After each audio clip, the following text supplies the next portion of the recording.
श्रीशान्तिशान्तिविनायकाय महनीयगुणात्मने मर्त्यपावनपादाय महेशाय नमो नमः। छायापुत्राय शर्वाय शरतूणीरधारिणे चरस्थिरस्वभावाय चञ्चलाय नमो नमः।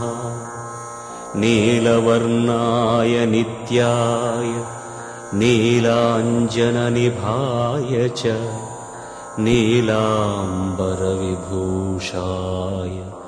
निश्चलाय नमो नमः।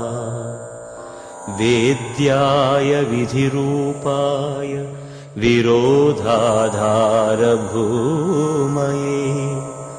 वेदास्पदस्वभावाय